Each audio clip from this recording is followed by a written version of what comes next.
If all members could please press their attend buttons and silence any telephones. First items on the agenda is the Pledge of Allegiance, followed by the invocation by Supervisor Locke.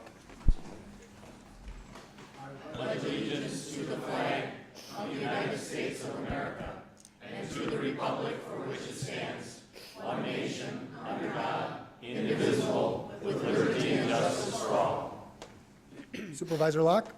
We seek your help with our affairs tonight. Bless this meeting with your divine intelligence and help us to make the best use of our own. Amen.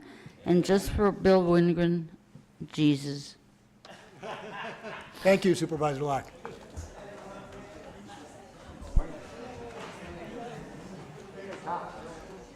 Next item on the agenda is the adoption of the agenda for this evening. I will call on Supervisor Roble. Yeah, thank you, Mr. Chairman. I'll move for the approval of this evening's agenda. There's a motion and a second. We'll do a voice vote. All those in favor say aye. Aye. Opposed? Motion carries unanimously. Moving on down to public comments. This is the time in which the public has an opportunity to speak on any item on the agenda or anything under the jurisdiction of county government. Is there anyone who wishes to speak? Is there anyone who wishes to speak? Seeing none, we'll go ahead and close that portion of the agenda. Move right on down to reports from committees, commissions, and boards. Anyone have any reports? Seeing none, we'll move right on down to the county board chairman's report. First, I did want to report that Supervisor Weiss and Supervisor Powers asked to be excused this evening. Then I did also want to announce that Supervisor Roble has brought a cake for us all today in celebration of that 91st birthday that we talked about at the last meeting.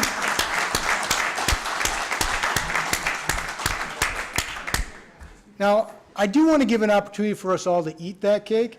And so I guess what I'd ask is that we'll just take a quick 5-minute break. I realize we just started, but I want to give you all an opportunity to have a piece of cake so you all can grab a piece of cake in the back and then we'll reconvene. Okay? So the cake is right in the back room. We'll reconvene in just 5 minutes.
Okay, so we'll go ahead and reconvene. Thank you all for taking the opportunity to partake, and thank you Supervisor Roble for providing the cake for us this evening. Greatly appreciated.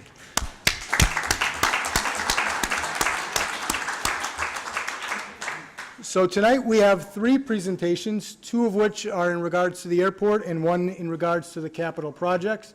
We'll start in regards to the airport projects. So first one is Taxiway A Reconstruction Capital Project presentation by our Airport Director, James Schell. Jim Schell, if you could please come forward to the mic.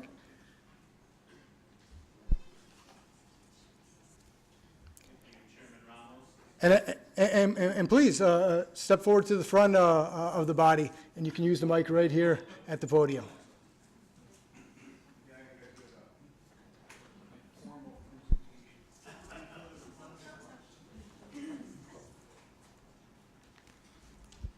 Thank you, Chairman Ramos, members of the board. Included in your packet with tonight's materials is about a 6-page handout on the Taxiway Alpha project. Taxiway Alpha, for reference, is the full parallel taxiway to the primary runway out at the airport. It is in total approximately 10,000 feet long, 50-foot wide taxiway, and it runs north and south just adjacent to runway 1836 for the entire length of the runway. With this reconstruction project that we're looking to begin design on, the section of taxiway that would be reconstructed, the primary portion of that, or about 6,900 linear feet, was built in 1967. So it's 50-plus-year-old concrete pavement that's been deteriorating over time. Of course, pavement maintenance has been kept up on it as best as possible, but 50-year-old concrete pavement does have a tendency to wear out. In addition to being the primary taxiway for the airport's primary runway, Taxiway Alpha also does become runway 18 left, 36 right during our venture, and it's converted into basically a parallel runway to runway 1836. It allows the airport to be configured with 3 non-intersecting runways, which helps the arrival and departure rate into the airport and out of the airport tremendously for that event. An inspection was completed, which is done every 3 years, pavement condition index inspection by the Wisconsin DOT Bureau of Aeronautics. In 2015, it rated at a 64, the primary portion that I'm mentioning of the taxiway there to be reconstructed. And a PCI is forecasted, and they forecast out every time they redo that study. A PCI is forecasted in 2020 of 61 and in 2021 of a 60. According to the Bureau, 60 is considered the minimum service level or the point at which the pavement should be considered to be reconstructed. So this project's been in our CIP for quite some time, and also it's in the county CIP as well. The primary goals for the project are to reconstruct or rehabilitate 8,200 linear feet of taxiway in its current layout. And I say 8,200 feet because the southernmost portion, or about 1,300 feet, was constructed in 1988. So it's a little bit newer than the primary portion that I was mentioning, which is almost 7,000 feet long. But we're looking at that piece as well, since we're undertaking the project to rehabilitate that pavement if there's anything that can be done, maybe panel replacement, slab replacement, something much more minor than a full reconstruction of the southern end, if necessary. But the primary goal is to reconstruct Taxiway Alpha for that 8,200 linear feet, with adding 5-foot paved shoulders on either side to enhance safety. Number 2 is the replacement of taxiway edge lighting. All the way down Taxiway Alpha right now, it's incandescent taxiway lights. They have a high usage of electricity, along with a fair rate of failure. And so LED taxiway lighting, similar to what we did with our Taxiway Bravo project recently, would be part of the upgrade to the taxiway, would contribute to lower operating costs out on the airfield. Storm drainage is something we're also looking to improve with the Alpha project. If anyone's familiar with what we've had out in the airport the last couple of years, we reconstructed Taxiway Bravo, and we did a lot to improve storm drainage, not only on the airport, but working with the city of Oshkosh to alleviate some flooding issues along 20th. So we'll be looking to do something similar with the Alpha project, increasing our ability to retain stormwater for a longer period of time on the airport, and also working with the city has already reached out and said, hey, this is a great time for us to look at working together again, like we did with Bravo, to try to start alleviating some of their concerns east of the airport down along Oregon Street, where they do get some pretty extensive flooding at times. And then reconstructing the 5 taxiway connectors, which are just the pieces of taxiway that connect out onto the runway that are encompassed within that footprint. A little piece on the funding. That second page of your memo talks about the funding for this project. Right now we have lined up about $5.5 million of FAA funding for the project. 5.25 of it is FAA discretionary funds, which is funds that we have to compete for with every airport out there in the nation. And so we've got, this has been in our CIP for quite some time. We've got some good FAA funding lined up for it, although the current rough cost estimate is $10.5 million. I feel like that's pretty high at this point. When we get down through the design process, that cost estimate will be refined quite extensively and a lot more detailed as far as what we feel like our actual true costs are going to be. There are some things that may drop out through the design process that say, okay, you know, we have a finite amount of money. We are going at some point, likely, you know, there's a gap there, that we are at some point going to go to the FAA to ask for additional money once the design is complete.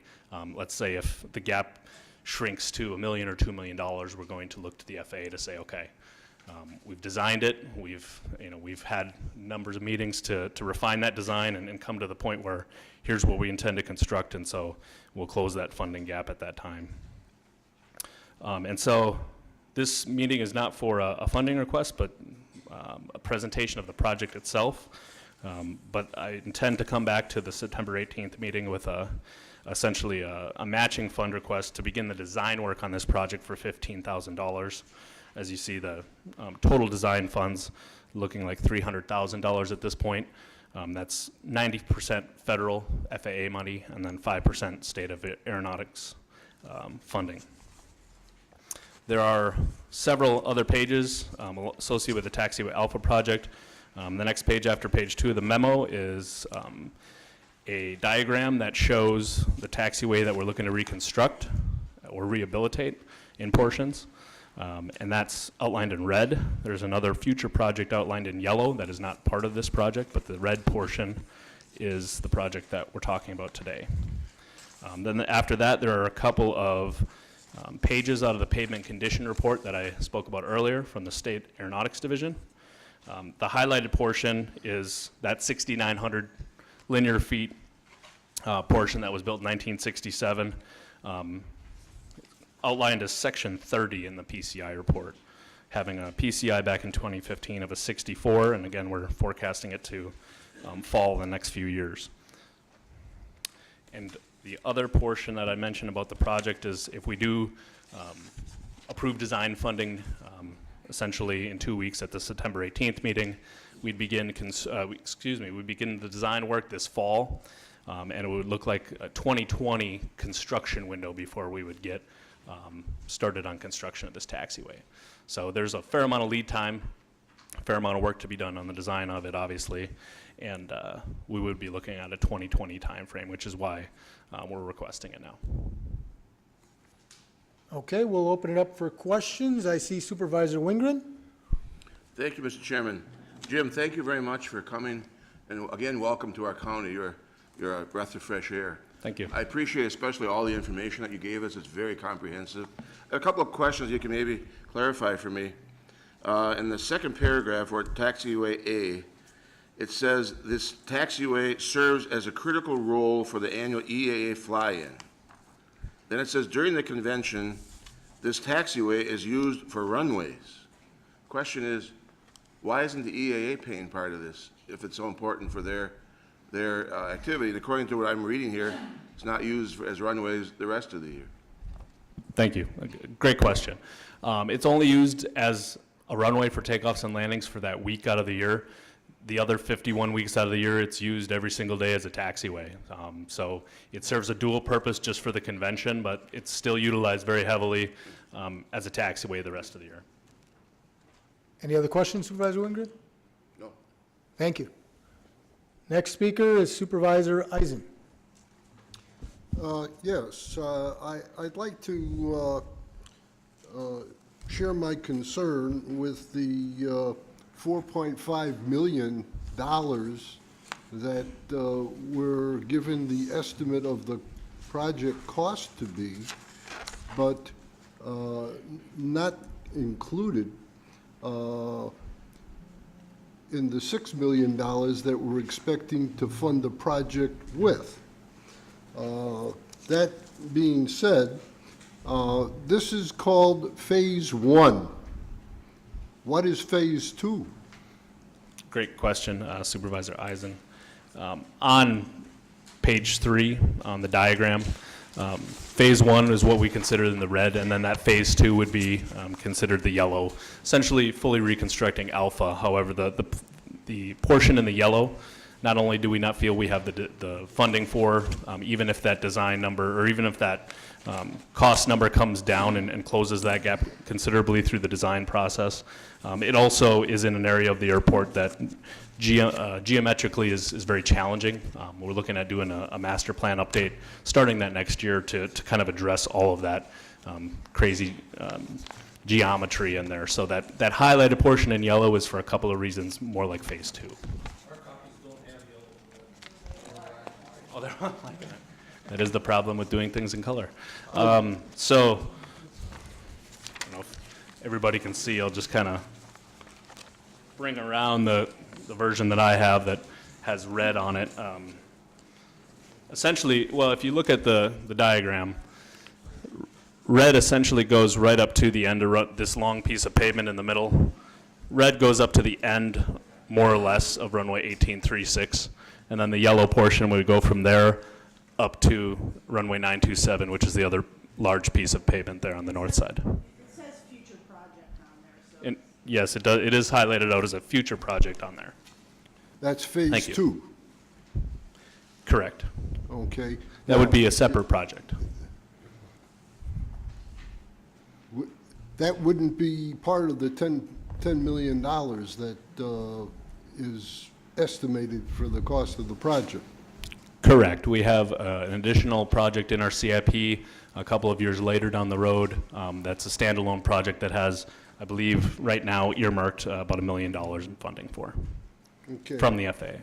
Now, what is option B? This is predicated on the fact that we'll get funding from the state and from the feds. Now, that entails 90% of the cost of the projected $6 million. What happens if we're unable to get that cost? And what is the priority of this project compared to all the projects that the airport department has scheduled in the 5-year plan? So to And also what's lingered over in the administration building. So I'd focus on the first piece of your question, which I think is more back to the funding gap between the 10.5 million rough cost estimate. What's Sure. option B if we're at 8 or 9 million and we can't close that gap? There's a couple of options. So it may, based upon FAA funding allocation, may have to be postponed or pushed back a year or two to fit in with the FAA's funding scenario for this project if we're unable to get all the funds we need in by 2020. It also could be phased differently. The project could be phased differently where we're going to reduce the scope initially of what we were able to start construction on in 2020 and phase it out into maybe 3 phases for the project. And the other thing that I'll point out, again, it's a rough cost estimate at this point, so that's going to be further refined through the design process. There may be things that option B or option C down the line say we can't do this much of the drainage work on phase 1, and because we don't have the funding for it, that may fall to phase 2 or phase 3 if it gets broken up in more phases. But in order to go to the FAA and say, all right, we programmed $6 million for this project several years ago. Now, once we get through the design and we say, okay, let's say the design comes in and we're got a cost estimate, after everything's kind of all fleshed out of, say, $8 million. Well, we don't know what our additional ask is to the FAA until we come up with that figure.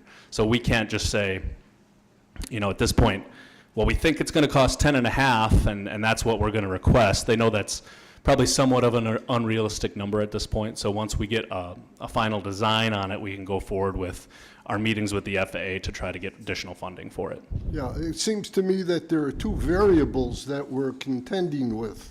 The one variable is the costs, and the other variable is the condition of the taxiway.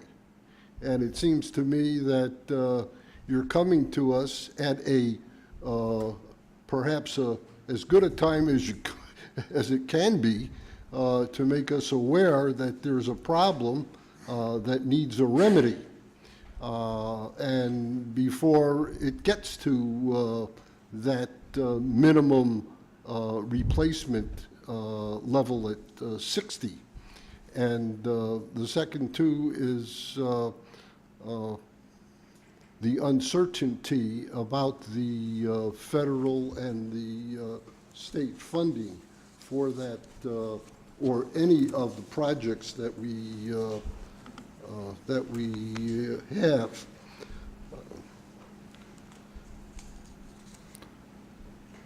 If I may, Please, go right ahead. Supervisor, I wouldn't say there's any uncertainty about the FAA's funding for what's already been programmed at roughly $6 million total with all the matches. It still has yet to be determined through the design process what the ultimate cost will be for the project. So there is uncertainty about that, you know, additional funding that we will request from the FAA on it once we have that official number. But there's no uncertainty about, aside from, you know, the FAA failing to keep reauthorizing the AIP program, the Airport Improvement Program. That's a congressional matter that would affect all airports and reducing the scope of that. But, you know, as far as the program funding, there's no uncertainty on that. Well, I don't know, with the swamp we have in Washington. Thank you, Supervisor Eisen. Next speaker is Supervisor Finch, followed by Supervisor Albrecht. Thank you, Mr. Chairman. I have a slight problem with this project. First off is EAA ain't paying hardly nothing, if anything. That's number one. Number two, come EAA, every time you turn around, the planes are touching down. And that's where I've been told the majority of the runway gets damaged. Okay? So over the years, they do a lot of damage, and I think it's time, throughout all these years, the EAA mans up and starts paying some money towards this project. I mean, the taxpayers of Winnebago County has been footing the bill since probably day one. And it's just time they manned up and started paying part of their own shares. So at the present time, I'll be voting no for this until they start sticking some money of their own into the projects. Thank you. Thank you, Supervisor Finch. Next speaker, Supervisor Albrecht. What you have to do is bring the EAA lease here and let them see how much the EAA plays each year and towards the use of the Winnebago County Airport. And then they'll somewhat understand the money that's for projects and stuff like that. I mean, they spend I don't know the certain amount now, but there's a tremendous amount of money that's paid out by the EAA for a lease. So I think that you should bring a presentation of that lease here so they know what's going on, so this board knows what the lease is all about. Okay. I know. And you will learn also what the lease is all about. Thank you, Supervisor Albrecht. Yes. Yes. Thank you, and Supervisor Finch. And I will mention in this, I don't want to turn this into an EAA discussion per se, but I've been very well versed now in the EAA lease. In fact, we've had multiple meetings with the EAA to try to address some of the issues that we do have in the lease. I'm hopeful that those negotiations and those talks will go favorably for the county. That's one of my primary roles for the county, is to make sure the airport is financially self-sustaining if at all possible, and the EAA obviously is a large tenant of the airport. So On a global scale, I've already become very, very familiar with the lease. It was written back in 1993, and I think its intent was to keep the Experimental Aircraft Association here in the county for pretty much perpetuity. Now, there are some issues with it that I am working through and addressing with EAA itself. And even though the lease goes up for a few years yet, there's still triggers in there where you can point the gun at one another and come up with something. There are incremental increases, one of which we No, just... I'm talking about discussions where Mr. Finch wants some money, you tell him Supervisor Finch would like to see some more money. I mean, you can have those discussions. I ain't saying that they're gonna pay the $9 million or $6 million, whatever you're saying, but there are provisions in that lease where they can participate. Sure. Thank you, Supervisor Albrecht. Next speaker, Supervisor Norton. Thank you, Mr. Chairman. A couple of questions. One, I think either maybe Ms. Fitzgerald could answer, maybe you could. I know the resolution in a couple weeks is for $15,000 for the design work. Is the $300,000 that we'd have to put in for the phase one, is that going to come later, or we already approved that? That's one question I have. So the first answer is the $300,000 is outlined on page 2 under construction funding. On phase one, yeah. On page 2. So the $300,000 share is the county share of $6 million for construction funding. So that would be coming at a later date. Okay. We'd have to get through the design process in order to kind of firm up those numbers, and that could change, obviously, once we get the design I done. support that. My second question is, you said that phase one won't be completed until 2020. At that time, could you market it, and could that one-way, taxiway, whatever, be used for a business who wants to come in? Or are we going to have to do further work to allow a company to move into that aviation industrial park to use that taxiway? That's another one of my concerns. So the second part of that question really goes more into the next project that's before the board. Taxiway Alpha and the reconstruction of that taxiway is just something the airport, like any other pavement we have, will need to do at some point. It's not new pavement, it's just a reconstruction of pavement that's existing. And any user out at the airport the entire year round uses that if they're going to go and taxi to runway 1836, which is the #1 runway at the airport. Thank you, Supervisor Norton. Next speaker is Supervisor Defferting. Thank you, Mr. Chair, and thank you, Director Shell, for this. This is a very good presentation here. I know that other people brought up EAA, and you said that it's also that those taxiways are used, for other purposes throughout the rest of the year. I think what would help me and probably a lot of people on the board would just to see some numbers, like how much are those taxiways used for other purposes versus EAA. Just kind of do just a comparison. I think that would kind of put it a little bit more concrete of how much EAA uses it versus other people, other businesses. Sure. And I can give you an estimate or an example for all the airport pavements year round. So this past year, AirVenture brought in right around 20,000 operations, which an operation is a takeoff or a landing, during that 10-day period or surrounding AirVenture. The rest of the year, we average about 45 to 50,000 operations on top of that, which is, again, takeoffs or landings at the airport. So if you think of the total being about 70,000 and EAA being plus or minus 20,000 of those operations, AirVenture being 20,000 plus or minus of those operations, there you get your ratio. So 50,000 operations 51 weeks out of the year and 20,000 operations in essentially 1 week out of the year. That doesn't say that specifically on Taxiway Alpha or Runway 1836 or 927, which would be very difficult to quantify those numbers by specific taxiway or runway or connector taxiway, whatever you might have. But on a global scale, that's a pretty solid number. And just this past month, which doesn't include AirVenture because that was all in July, this past month we had nearly 10,000 operations out at the airport. And that's in large part to Fox Valley Tech and their expansion and growth of their flight department. They're training students at an exponential rate. So there's more that goes on out at the airport than just EAA, even though that's the most focal point. All right. Thank you, Director. Thank you, Supervisor Defferting. Next speaker is Supervisor Shorsey. Thank you, Mr. Chairman. Jim, nice to see you again.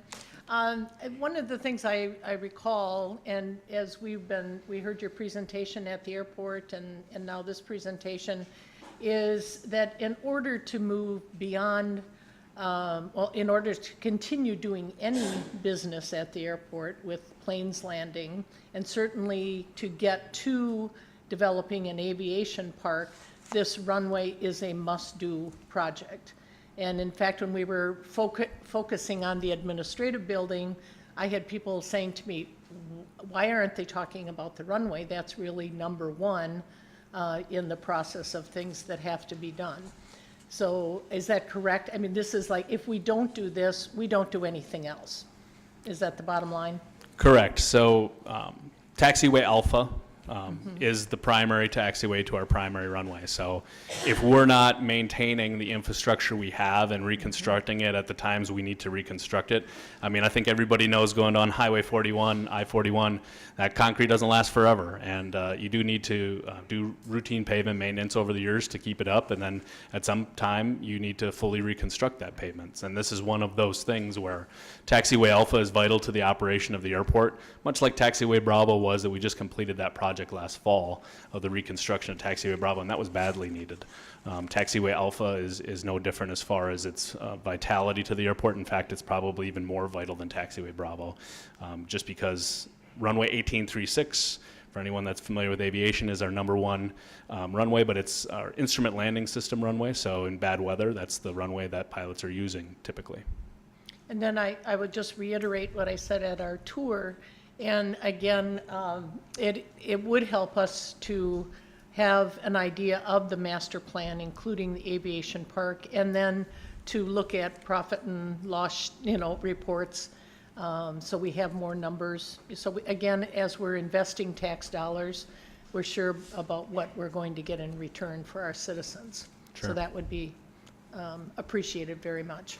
Most Thank you. most definitely. That's one of my primary goals, is to educate everyone in the community to the degree possible, and especially the county board on the airport, the pros, the cons, the good, the bad, the ugly, and just I think information is key. It's power, and it's something everybody should be sharing. So I'm very interested in making sure the county board is as up to speed as they can be on everything at the airport. Thank you.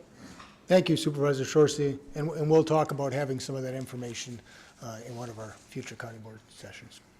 Next speaker, Supervisor Binder. Essentially, you'll just be asking us for $15,000 for the design phase, correct? The $270,000 will come from the FAA, and the other $15,000 will come from the DOT. What happens if you don't get that money from them? Then the design just basically goes on hold? Supervisor Binder, that's a great question.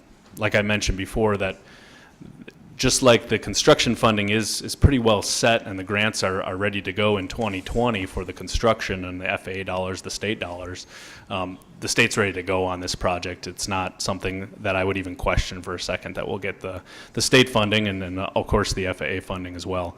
So while it's not a 100% stone cold lock guarantee, nothing really is when you're dealing with the legislature and the FAA, but it's programmed. It's within a couple of years on the construction side, and the design side is right knocking on our door. So there's really nothing to say that we wouldn't get the FAA or the state funding at this point. So if we give you the $15,000 in the middle of the month, the design phase will happen this year, and really you wouldn't be asking for the $300,000 until the design phase was complete, which is probably 2020, and then the $6 million would actually be readjusted, I would assume, when they figured out from the design what the cost is going to be?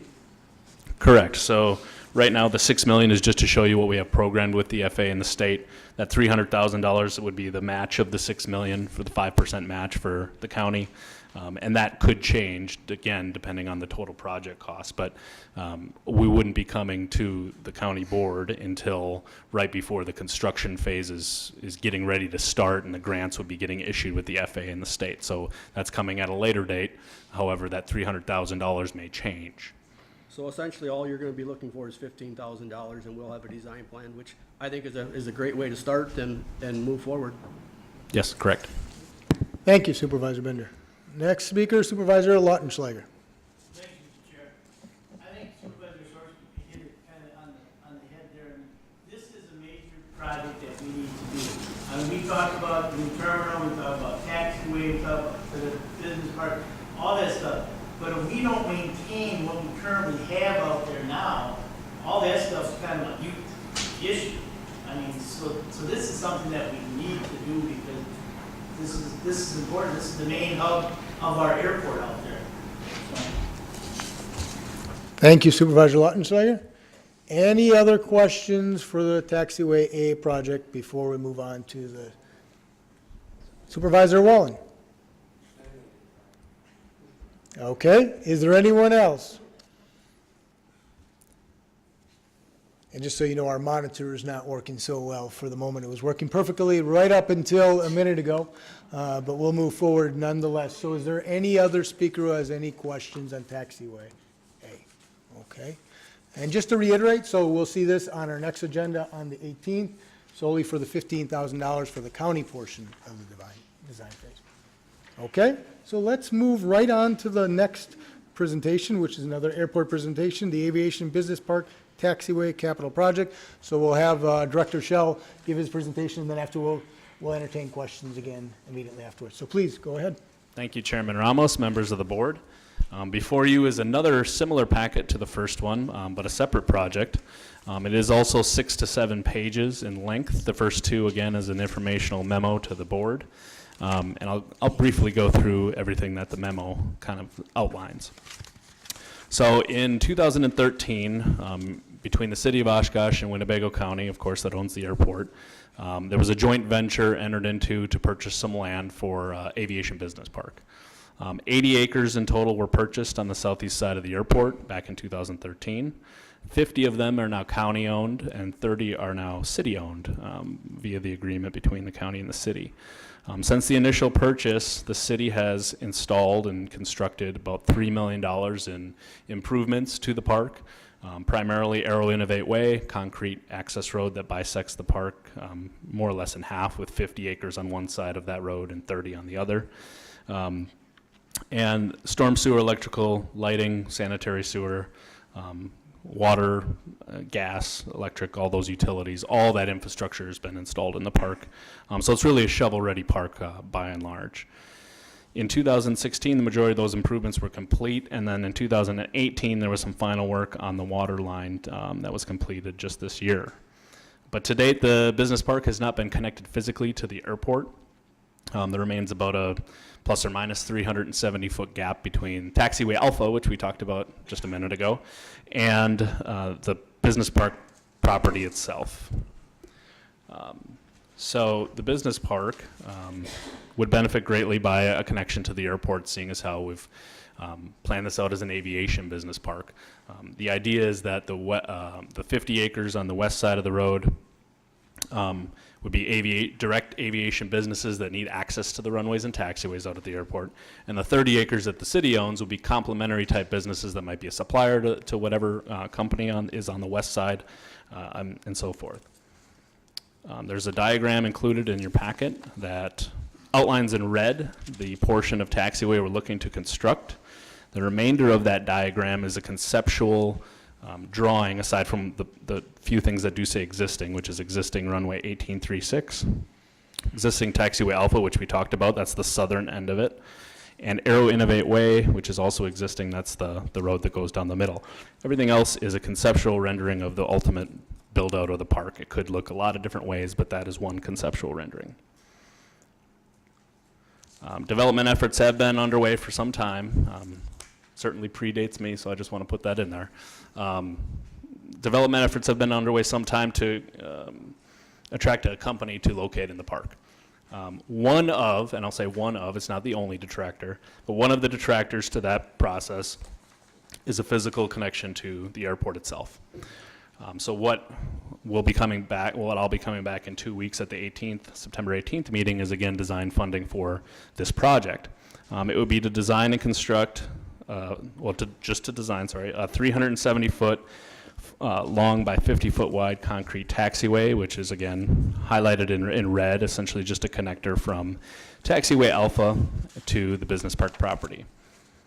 If approved for that design funding, we could begin the design phase in late 2018, and depending upon further funding allocations, start construction in 2019, as early as 2019.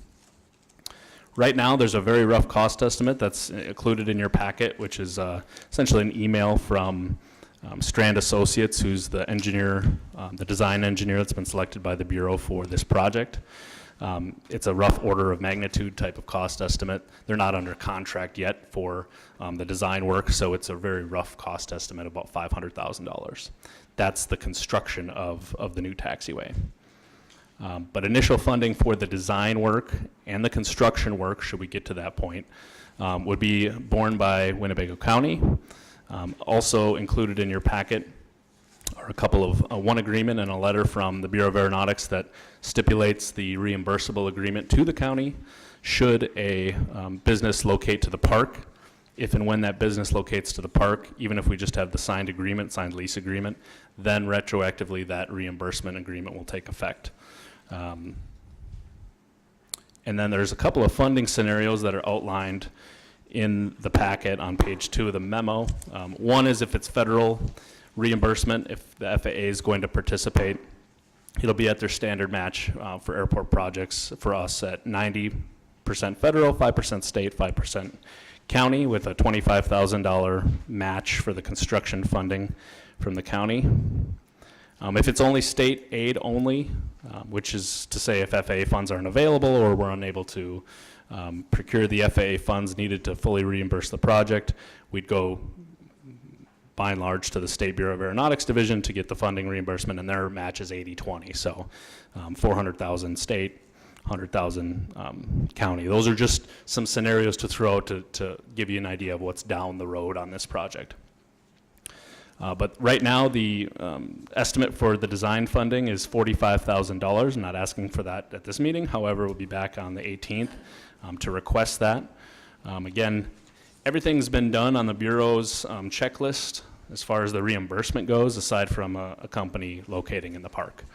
So that's the last kind of hurdle to be met in order to connect the Aviation Business Park to the airport, and I'd be happy to answer any questions. Thank you. First speaker, Supervisor Albrecht. Are you or anybody from the county working on any business to locate there? Is anybody going out and trying to locate somebody? Yes, Supervisor Albrecht. For several years now, there's been an effort. Has there been lately anybody working on it? Yes. So there were 58 contacts made at AirVenture. There's a number of different companies that come and exhibit at AirVenture or at AirVenture every single year. So between myself and our marketing business development consultant, we met with a total of 58 different companies prospecting for the park. About half of those were at least either second or third contacts with those companies. So there's active marketing and business development going on for that park. We just redid the marketing brochure for the park to hand out to those businesses and say, here's what we're offering, and we'd love you to come and locate in Oshkosh, the home of general aviation. And who is the marketing consultant? It's under a contract with Next Gen Studios, Jennifer Jensen, with the contract with the airport. Thank you, Supervisor Albrecht. Next speaker, Supervisor Fari. Thank you, Mr. Chairman. As I'm looking at your diagram of the Aviation Business Park, I clearly see the connection you're referring to in this presentation. To the left of that, there's what's called a future taxiway. What would be the status of that? I assume that's something that's going to be established when we actually have clients or whatever that would be moving into that business park? Correct. And then who would pay for that? So what I'll say about the one that's labeled future taxiway is, again, like everything else that doesn't say existing or isn't highlighted in that box with the project that's in front of you, that's a conceptual design, a conceptual rendering of what the configuration could be. Likely, if it's multiple tenants on the west side of the road there, the side closer to the runways and the taxiways. If it's multiple different companies, likely we'll have to construct future taxiway down to the south to connect those again into the airport itself. However, if it were to be one company taking all of the acreage on the west side, it could be just that connector with a large apron, just depending on the configuration of what they're looking to build. So again, that's conceptual in nature, but the future, let's say that taxiway gets built exactly how it gets drawn in the future down the line, that would be on the county and any federal or state project to pay for. So if we have a tenant in the park and we have the need to construct the taxiway further to the south, then we can go to the FAA and say, okay, we're looking to expand the park, and then we're eligible for those dollars. We just need that first tenant. So, Thank you. Thank you, Supervisor Fari. Next speaker, Supervisor Eisen. Thank you, Mr. Chairman. Jim, could you reconcile the current estimate of the $500,000 for this project and the letter or email that is located in the packet to Matthew Yentz? And I'm also making a reference to the County Executive's Capital Improvements Program in this year's booklet. The project, let's see, this is 1, 2, on the second paragraph in the letter to Matthew Yentz, gives an estimate of $1,900,000 for the project. That's also the sum that is used in the 2018 to 2022 Executives Capital Improvements Program. Now, those are estimates that are put on the table, and you're bringing us a variance from that at a sum of $500,000. Can you reconcile those two numbers? certainly, thank you for the question. And I probably should have mentioned that to begin with. As far as the estimate goes, that was a much larger scope that the original $1.9 million was based off of, which is also what's in the county CIP program for this project. We're looking at a much reduced scope from that. So a much smaller taxiway to start with, kind of what I'd consider phase one of the taxiway extension into the park, and that future taxiway that's labeled future taxiway would be more like phase two should we need it. Now, the original design estimate back last fall, those numbers were put together based upon phase one and phase two, essentially a connector to the park and then another taxiway going, basically another taxiway extension down to the south. So the combination of those two. So the scope now has been reduced because we don't know what configuration of taxiway we're going to ultimately need. We know we're going to need a connection, but it doesn't make a whole lot of sense right now to design out a piece of pavement going into the park and then a piece of pavement going south. It may not be what a company would actually want as far as the configuration of the pavement. So that is the difference between those two cost estimates. So. Well, I see that, it's most important. It's kind of like a chicken and the egg. We can't get their funding unless we have the tenant. You can't get the tenant until you have the taxiway. And it seems that with this reduction in the scope of the project, you're accounting for both of those variables in a very professional and well-thought manner. Thank you for your service. Thank you, Supervisor Eisen. It's a good question, actually. So the first estimate was for 80,000 square feet. The reduced one was for approximately 18,500. So There's the difference in the estimate. So it's a good point you brought up, Supervisor Eisen. Thank you. Next speaker is Supervisor Roble. Thank you, Mr. Chairman. I got a couple of questions for you. How many years have we put drainage work on it? Do you have any idea how much is finished? How many years have we done, the question is, how many years have we done drainage work at the airport in total? I know we did quite a bit of drainage work a couple of years ago, wasn't it? So the drainage improvements at the airport, the most recent ones that were done on a large scale were Taxiway Bravo on the north side of the airport. Apparently the job isn't completed yet, is it? Every time we annexed, every time we bought land for property for the enlarged airport, we never took care of the drainage again.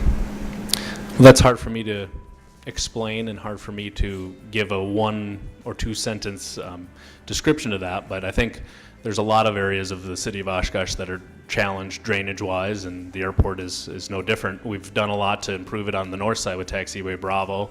The Alpha project, which is separate to the project we're talking about now, would talk to improve drainage. We wouldn't be looking at really any drainage improvements in the park. In fact, those have all been installed. I happened to work for the city of Oshkosh 41 years. And in 1947, when I started, we had water problems out at the airport at that time already. We were out there blocking the street off because too much water. And I was wondering, when are we ever going to get that caught up? That is a great question. Well, with the Taxiway Alpha project, we can do a lot to improve. Again, that's a separate project to what we're talking about right now. I know it is. We can do a lot to improve the southeast side of the airport and the drainage, but not a lot has been done down on that side of the airport to improve overall drainage on a big picture. I'm just wondering for my own, how long is it going to take us yet to complete the whole thing? I don't know if they ever made a complete study on it. But like I said, I've seen it like that since 47. Mm-hmm. Did you have a lot of flooding on 20th Street? We had a lot of flooding on 20th Street, yes. Did you this weekend? This morning, primarily. The flooding along 20th Street, there was the Hilton parking lot was fairly well flooded this morning. 20th Street itself, I didn't see prior to about 7:45 this morning, but 20th Avenue was actually pretty dry, so. Well, Right, 20th Avenue was dry. There was just a spot in front of the Hilton there, which is just kind of got a chronic issue down in that area, but otherwise 20th Avenue this morning was just fine. I don't want to get us too far off topic. Any other questions, Supervisor Roosevelt? That's all I want to know. I hope we can complete that drainage out there. Thank you. And solve that problem. Next speaker is Supervisor Lenz.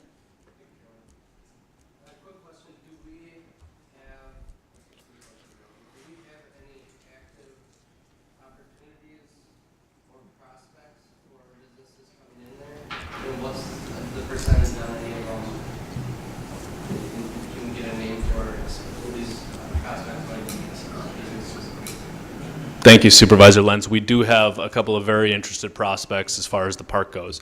Now, I will say that any company we talk to, it's not on Oshkosh's timeline, it's on their timeline as far as if they're going to expand in a certain area, if they're going to acquire another business. They're looking to expand their operations wherever it might be. And the other part of the question is what types of businesses or who specifically are we talking to?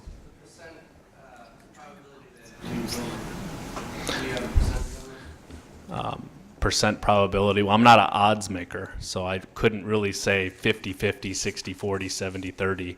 Again, we've got a couple of very interested companies that on their timeline, they are looking to make a move, and we're keeping Oshkosh and our airport and our business park on the top of their mind so that they're looking at their options out there, say, I want to relocate to, Los Angeles, or I want to relocate to. Is it safe to say that we don't do percentages on our opportunities for people? We don't. Well, it's very difficult for me to say 50-50 or 60-40 on, we've got probably 3 or 4 companies that are interested in making a move in the short term that we've been talking to. And unfortunately, I don't know if I give you a 75-25, I don't know what that means. Well, no, I'm not looking for something to be made up. I was just wondering if we gauge our opportunities by percentages in regards to if we think we're going to win them or not. And it sounds like we don't, so that's fair.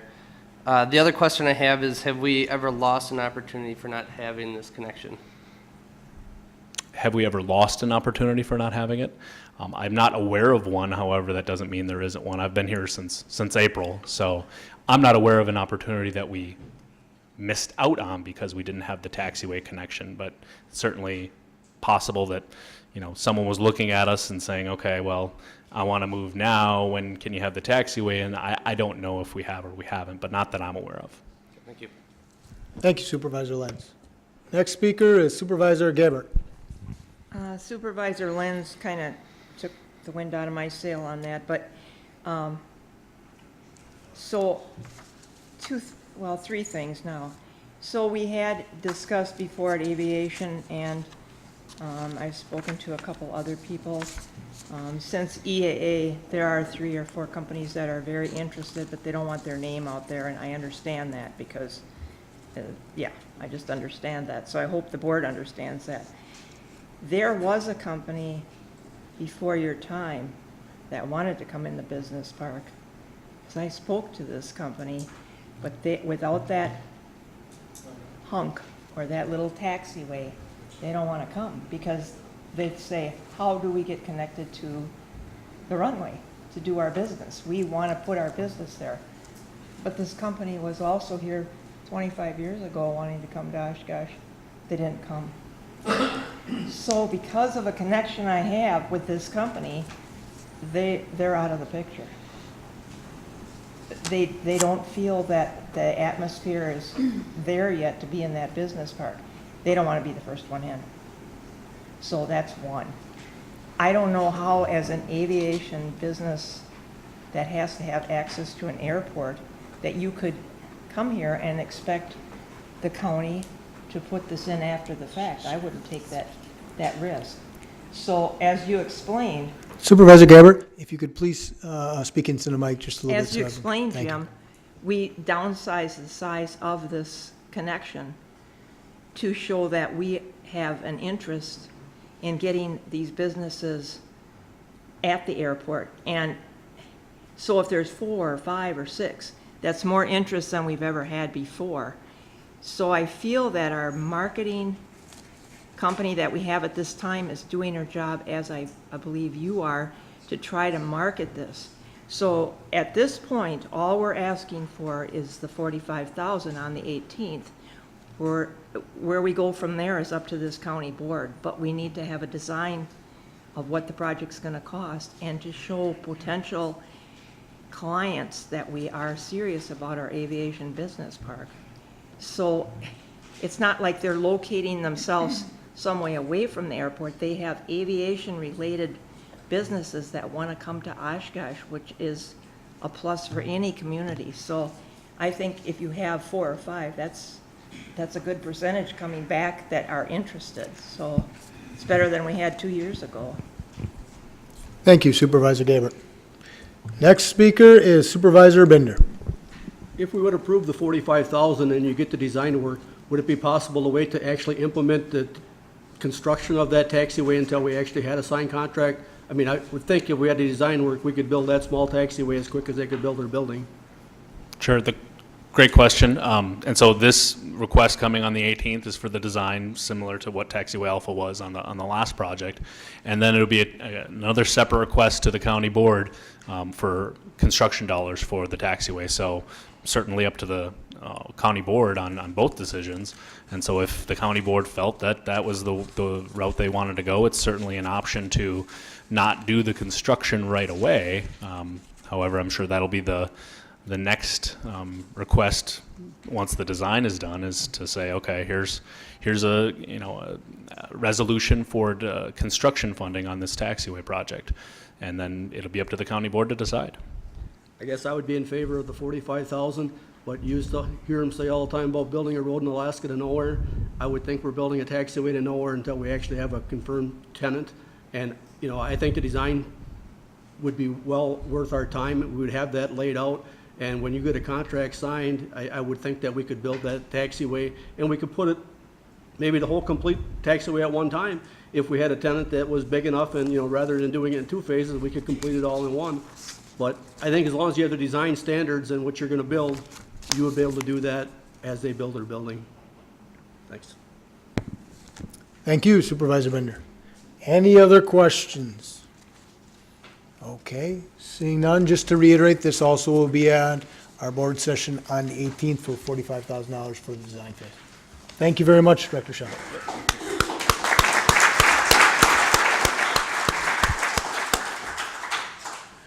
Okay, so moving on down to our next presentation, which is a capital project status report by our Finance Director, Vicki Fitzgerald, and it was Supervisor Eisen who had referred this as an opportunity for the board. So please, go ahead, Director Fitzgerald.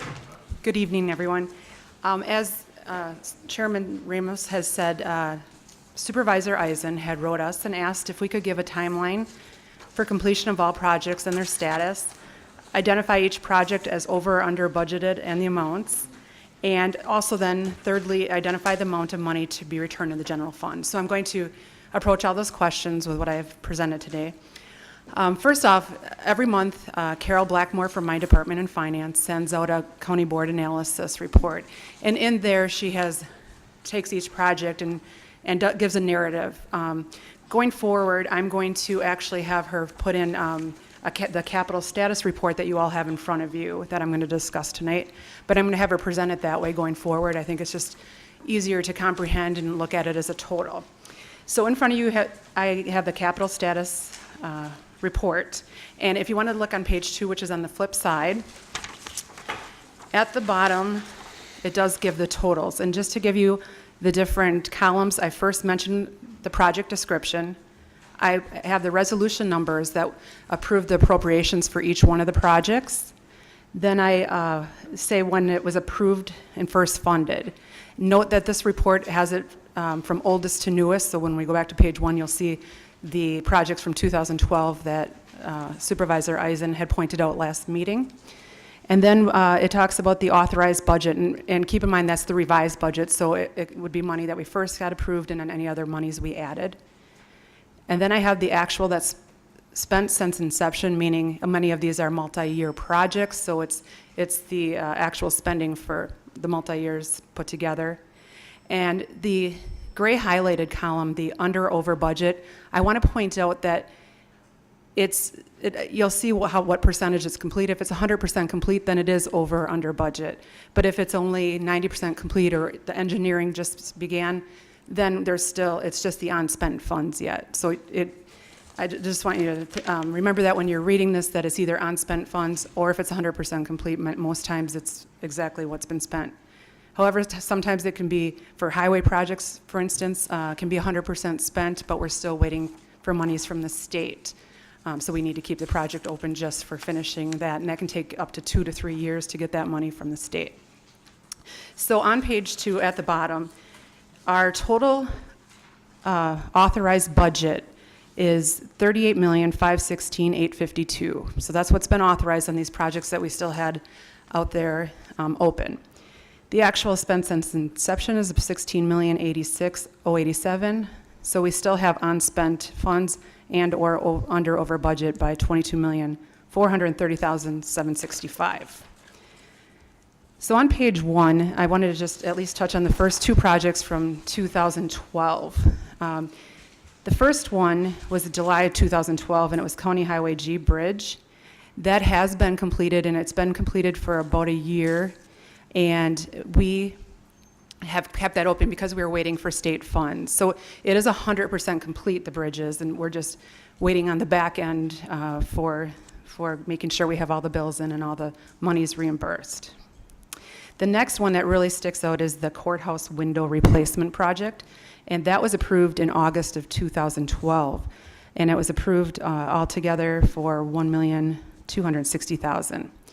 This has been bid out twice with no respondents, and the first bid and lowest bid was 3 times the amount that we actually said the project was going to be. So Mike Elders had to work with the State Historical Society and have them come to an agreement with this project and plan. And it's been rejected thus far, and you put another plan forward again, correct? So it's really been hung up by the State Historical Society and the plan, that they're comfortable with our plans for that. Anything else I could add on that? That's pretty much it. Okay. Then you'll see other projects. I listed all the rest of the projects, and what I did is I listed what we initially approved, if we added any resolutions and added amounts to it, what % they're complete, when we expect them to be completed. I don't think I'll go through each project unless you'd like me to. If you have questions, I'm happy to answer those. But what I do want to talk about is the third question that Supervisor Eisen had was, how much money would we return to the general fund?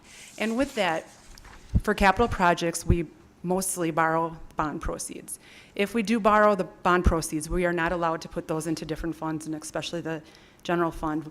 We have to either spend that on capital projects and or debt repayments. So with that, when we borrow the bonds, we need to spend them within 2 years. Otherwise, we have what's called arbitrage, where we will be penalized and then have to pay, then our bond issues will be taxable for us. So we never want that to ever happen. And so we watch that very closely on how we spend down our bond funds. So if we don't use them all in one project, we're able to move them to another project. And we do that with highway, because some highway projects will be under, some will be over, and we are able to even it out with that. We do have a sheet that keeps track of our general fund transfers in, and after looking at that for the year end, December 2017, I have approximately about 100,000 that could possibly move back to the general fund, but very, very small amount. And with that, I think I'll entertain any questions that you may have on this, or if I didn't address something that I should have. Thank you. So we'll open up for questions. First is Supervisor Eisen. Okay. With the exception of that $100,000 that you've identified, any of the monies that were appropriated to a project have either been accounted for or transferred to a other ongoing project to reduce the amount of money that we need to borrow on that newer project. I see from page 2, the first 3 items have about in excess of $1 million of monies that are under the budget, in which the projects have been 100% completed. Now, those monies are indicated as transferred to other road projects. And that is saying that the remaining funds will be transferred. But I do need to ask Ray, have we spent everything that is expected, or are we waiting for any bills that you can tell on this? Oh, I'm sorry, the top 3 on page 2, so County Highway GG, County Highway T to County Highway A. So we had an authorized budget of $1.2 million, and we've spent $828,997. Okay, that one's 100% complete, so we have not transferred as of yet to other projects. We usually do that more near the 4th quarter here. And then the traffic signals, 100% complete. And County Highway T? Okay, so that is correct. We will have that for other projects. And one thing I do want to mention is we bond after everything's been approved and is starting to be spent. So if something's approved, like the windows for the courthouse, we have not bonded for that yet because we know it hasn't started. So we wait till it's approved for the appropriations and started. So we bond after the fact. Okay. So that there aren't excess dollars As you said, there's a 2-year limit on what Correct. we're permitted to maintain. And we never, ever want to get that penalty, correct? Yeah, you don't want to borrow the money at 2% and then get 4% interest on Exactly. the Not on my investment. watch. Yeah. Right. Okay. Yeah. The other question, another question that I have relates to project, the County Highway N Bridge. There is a bridge on County N that you had terminated the project because we could not obtain state funding. And so we terminated that project. Okay, it's on page 2, the second from the bottom. Or no, it's CB Bridge. I'm looking for the N Bridge. The N Bridge is on page 1, I believe, number 3. Okay. Yeah. Yes. Yes. That $196,952 is indicated that it's going to be moved to the County N Bridge Project 4873. And my question would be, where is, or what is Project 4873? There is in the capital improvements plan on page 108, $150,000 appropriated to a county N project. And Okay. I'm uncertain. Is that the project to which the money is going to be transferred? I'm or- going to defer that question to the Highway Commissioner, and that's why I Okay. brought these two gentlemen with me, because they're their projects. Okay. Sure, to answer your question, you're correct. Originally, there's 3 culvert pipes that cross County Highway N. They constitute an inspectable structure because of how close they are to one another. Originally, my predecessor had requested federal funds, bridge funds, to replace those, but it didn't qualify for the funding. A project had been started, and that was the 4873 project. Okay. The project then was eliminated. What we've decided to do is install a box culvert, an aluminum box culvert. So the new project was created of 4794. So that funding was transferred into that number. Oh, okay, so 4794 is not on here, but. Oh, I'm sorry, 4985, I'm sorry, my correction. The County N Bridge replacement is project number 4985. Well, that's the one that's terminated? Nope, that's ongoing, that's being done this year. That's being done now? This fall. Okay.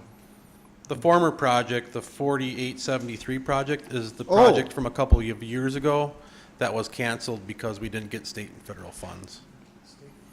Okay, well, I'm confused from the statement within the completion box. Makes sense. If you would. I will definitely clarify that and get that updated for your board analysis, so that makes sense that we move monies from that old project into this. If you would review that, Sure. that box, I think you could probably see what I'm referring to. And I do, so I will definitely get that fixed, Supervisor Eisen. Now, the other is on project number 4701, County A, Indian Point Road.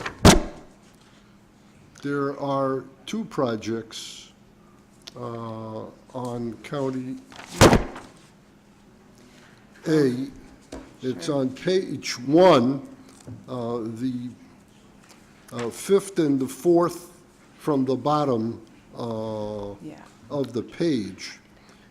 These are the project 4701 says that there's been $4.2 million approved by the state for the expenses. And I do, Project 47, well, actually, the 4701, they're both the same project, but are they in a different year? Is that what it is? no, we just saw that, we can take that project out and subtract that from the totals. I had a mishap where we thought we missed that project, but I didn't, so we did double that up today, or I did. Okay, so. Yeah, so I will take that out of there as well, so Okay. there's only one 4701. Okay, and then Apologize we for that. received 3.4 million towards that project. Okay, I was a Yes. little confused. Yes, thank on you. what Thank you for that. was. Thank you. Supervisor Eisen.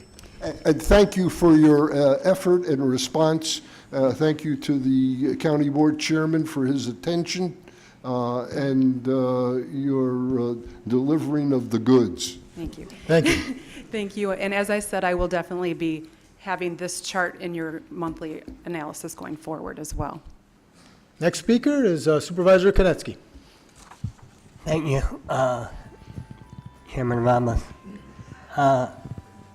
My question and comments are directed to Mr. Elder in regards to the windows in this building. We had a deal, now we don't have a deal, and our estimate was so far off.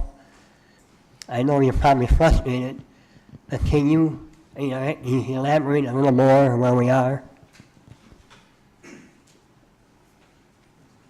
To answer your question, yes, it's a very frustrating process.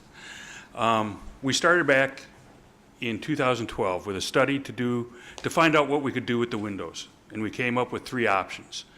And the best option that we could get through the State Historical Society at that time was to refurbish the windows that we've got. So we did a design project, we went out for bid, no one bid on it. We talked to the bidders, found out what kind of issues that they had with the specifications, and made what changes we could to try and get more people to bid it. We then went out for another bid again in, I think it was late 2016, early 2017, and we got a number of bidders, but the low bid was 3 times what our original estimate was. I talked to the State Historical Society, and our architect talked to them, and they basically agreed that having our cost triple is really kind of unreasonable to expect us to try and take care of our windows. And we basically had a verbal agreement in about April of this year. We got another design through where we would take and replace the windows that we've got right now and use modern technology, modern materials, but have a system of windows that would mimic what we've got right now. So that if you're standing out on Church Street or Jackson, it would look just like the windows we've got now, but if you come up and you look at them up close, you could tell that they're not historically accurate. So in April, we had a verbal agreement with them that we could do that. So we went and we got a preliminary design together. We had the products all listed. We sent it off to the state for approval. And at the end of July, we got a letter saying, no, that's not good enough. Tell us why you can't do what we had originally approved. So we are now trying to negotiate with them and clarify exactly what they don't understand about the reasons why we don't want to do what we're going to do, and to get them convinced to allow us to go with the process that we're hoping to use right now. And what is there a material difference also? Is it what? A material difference? Right. What the original plan was would actually be taking the metal frames that we've got right now and cleaning them in place and then preserving them with some high-tech primer and putting new paint on them and putting in insulated glass instead of the single-pane windows that we've got right now. And that was what cost us $3.4 million. Do we know where we are now? Excuse me? Do we know we are on the same page now? No. No, we have not been able to touch base with them other than through emails or unanswered phone calls since July. All I can say is, I hope this is the first and the last project I do with this building that has to have historical approval. Thank you, Supervisor Konecki. Thank you. Next speaker is Supervisor Shorsey. Thank you, Mr. Chairman. This might be an opportunity to work with our state representatives to get a little leverage. But anyway, this is a question for Vicki, actually. Excuse me. It's probably an accounting 201, but if you would, for some of us who are newer to the budgeting process, et cetera, when, in terms of how capital commitments impact our budget process and how the money flows. And then if there are there standards in terms of how much capital we can, you know, an operating budget like ours can handle for a county? Do we have any kind of standards that help us to decide Yes, we what's do. okay and what's not okay, what's going to get us into trouble? Sure. Our policy, when we have a capital project where we're doing a remodel or a road project, that's going to be in our capital and be a capital project. Equipment has to have a 5-year life and also over $100,000. Otherwise, it's an operating. And it's very important to separate those because our capital budget is from our debt service levy. So there's 2 levies. There's an operating levy when they're taxed and a debt service levy. Debt service levy has no freeze on it, so we can go up and down on that, but we've been very good at keeping that very low, and this year we're going to even propose a 2-cent decrease in that. Operating levy, which is everything else that's not capital, is frozen from the state besides our net new construction that we get yearly. The last couple of years it's been about 1.3%. This year came in at for 2019 budget came in at 1.43. Not as much growth as we would have liked. We thought we would maybe see closer to 2%, and hoping we might see that again next year. So we only had like an extra $800,000 between one year to the next for our levy for operations. So we really got to be very careful to make sure whatever we can put in capital we do. But for instance, like the police squad cars, they have less than a 5-year life, so we put them in the operating budget. And very different philosophy than what I did at the technical colleges, but it's just a different philosophy how counties think with that. But we do have a lot more flexibility in the capital budget if need be with our bonding. Does that help? Yes, thank you. Oh, you're welcome. Thank you, Supervisor Shorsey. Next speaker, Supervisor Norton. Thank you, Mr. Chairman. I presume, Ms. Fitzgerald, that the highway roof project, which was completed early in 2018 and was under budget by $111,000, that money has not been allocated to any project, and that's why you haven't listed it? It has not, correct, because I look at each project by project here. So we do look at that in this fourth quarter, and So, I know you probably said this earlier in your presentation, but who gets to authorize where that money goes? The highway department, the highway committee, the county executive, this board? Who does that? well, Who would do that? we work together, but we have to go before the Personnel and Finance Committee for approval and for that. And then if it's over 15,000, we also have to come before the board, I believe. So, Thank you. you're welcome. Thank you, Supervisor Norton.